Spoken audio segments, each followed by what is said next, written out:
It's 81 degrees, and temperatures are expected to climb to 89 degrees. There's a 50% chance of rain, so not too hot, but rainy. That's all. It's going to be a rainy day. Yeah. At least in the afternoon. If this music was the opening music to the movie made from the book we're about to talk about, I would talk to the director. That's not going to work. This music does not work as the opening music, the opening sequence. Ace Atkins is on the phone. He's a journalist, and he's featured on the cover of Sports Illustrated, or he was anyway, when he was a defensive end for the Auburn University football team. And now he goes from that, Robin, to being the New York Times best-selling author. Some people are just achievers, you know that? I know. I think it's great. His book is called The Shameless. I was just reading about it on Amazon, and sounds really, really exciting. So let's find out about it from Ace himself. I think the book, let's see, today's the 8th. Oh, it comes out tomorrow. Yeah. Oh, it comes out tomorrow. Okay. Good morning, Ace. How you doing? Hey, I'm doing good. I think that music, you're exactly right. We've been terrible intro music to this. To a dark and gritty crime novel. Yeah, I know. Totally different. I know. I know. It just sounds like some kids just romping through the woods, just looking for some flowers or something. Yeah, it's just lovely. And there's a dead body. You know, it all. Oh my gosh! So tell me about the story. The story is, this is a series, and I've been writing these books for almost 10 years now. And the character I write is a guy named Quinn Colson. Years ago, he was a U.S. Army Ranger out of high school. After he leaves the Army, he comes home to North Mississippi, and essentially he finds as much crime, corruption, and bedlam as there was over in Afghanistan. And so he runs for sheriff, and in the series, he is the sheriff of this small county called Tibahaw County, which is North Mississippi. And these books are interconnected.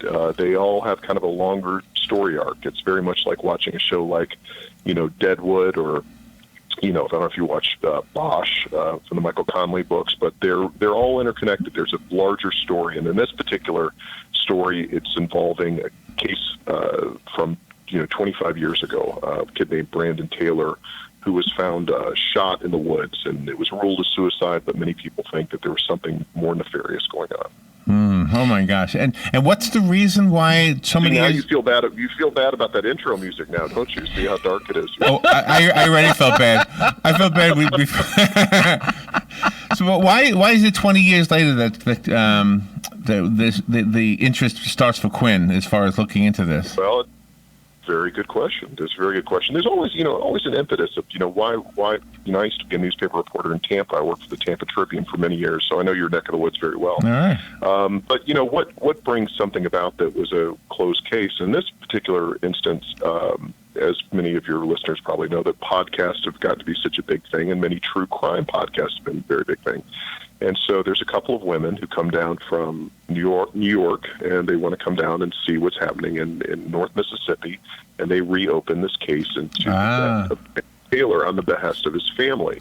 And the family had never believed that he'd killed himself. They always felt he had stumbled upon something he shouldn't have seen, and they open this thing up. But it's a fun book for me because it allows readers who have not read the previous books to kind of explore the county. And through the eyes of these podcasters, these people that are outsiders from this county in Mississippi, they're able to kind of explore and understand who's who in Tibahaw County.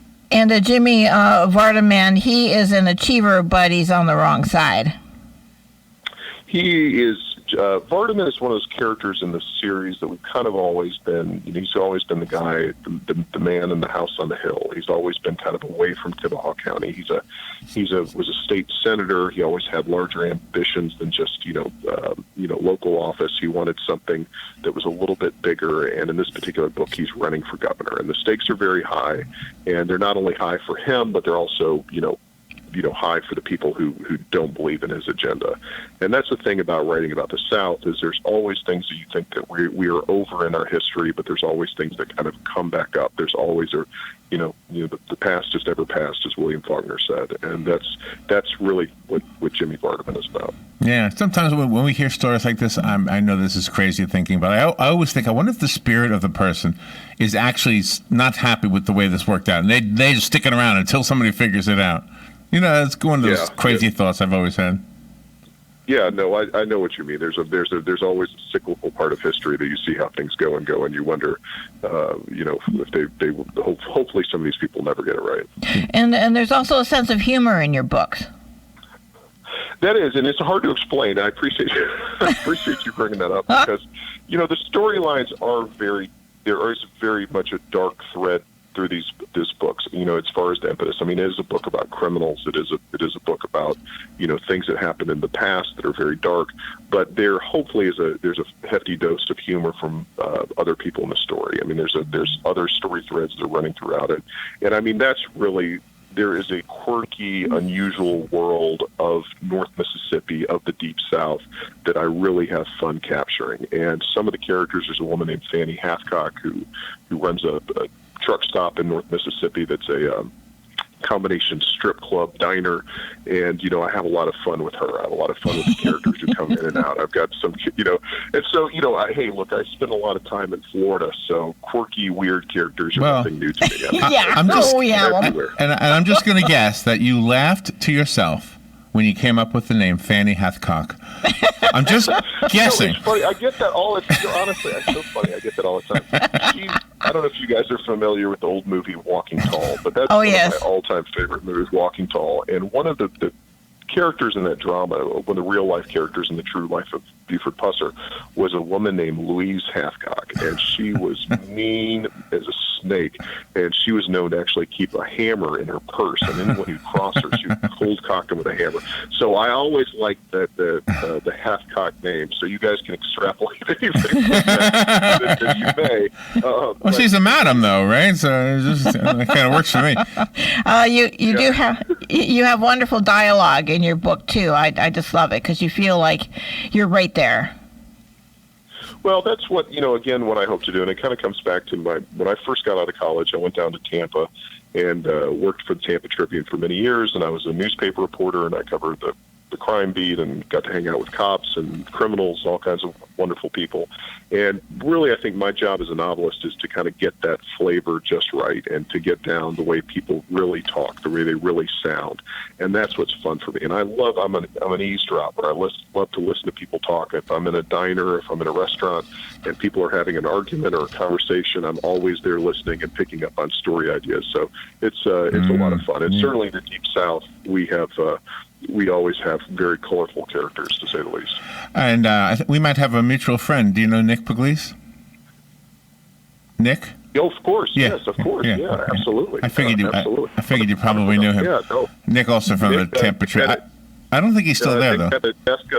No, I mean, the Tampa Tribune, unfortunately, is long gone. It's a defunct paper.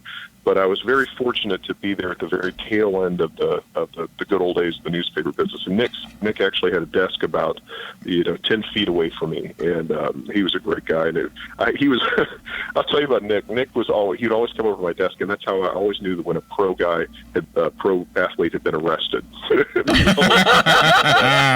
I was like, okay. I was like, who is it? Is it Darryl Strawberry again? He's like, yeah, Darryl Strawberry's been arrested. So as a crime beat reporter, I always had to go get the file and bring it into the sports guys. So, great training.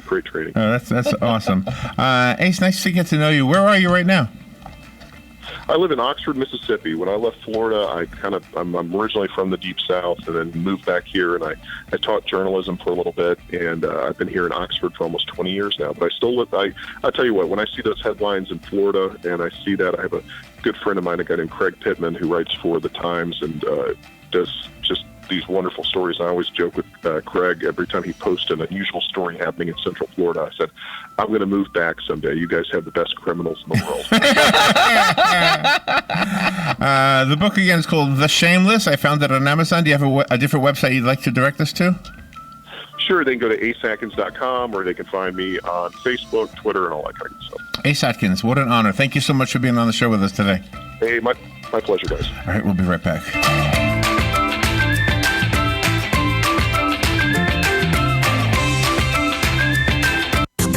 Clouds and some sunshine on this Monday. There'll be some slow-moving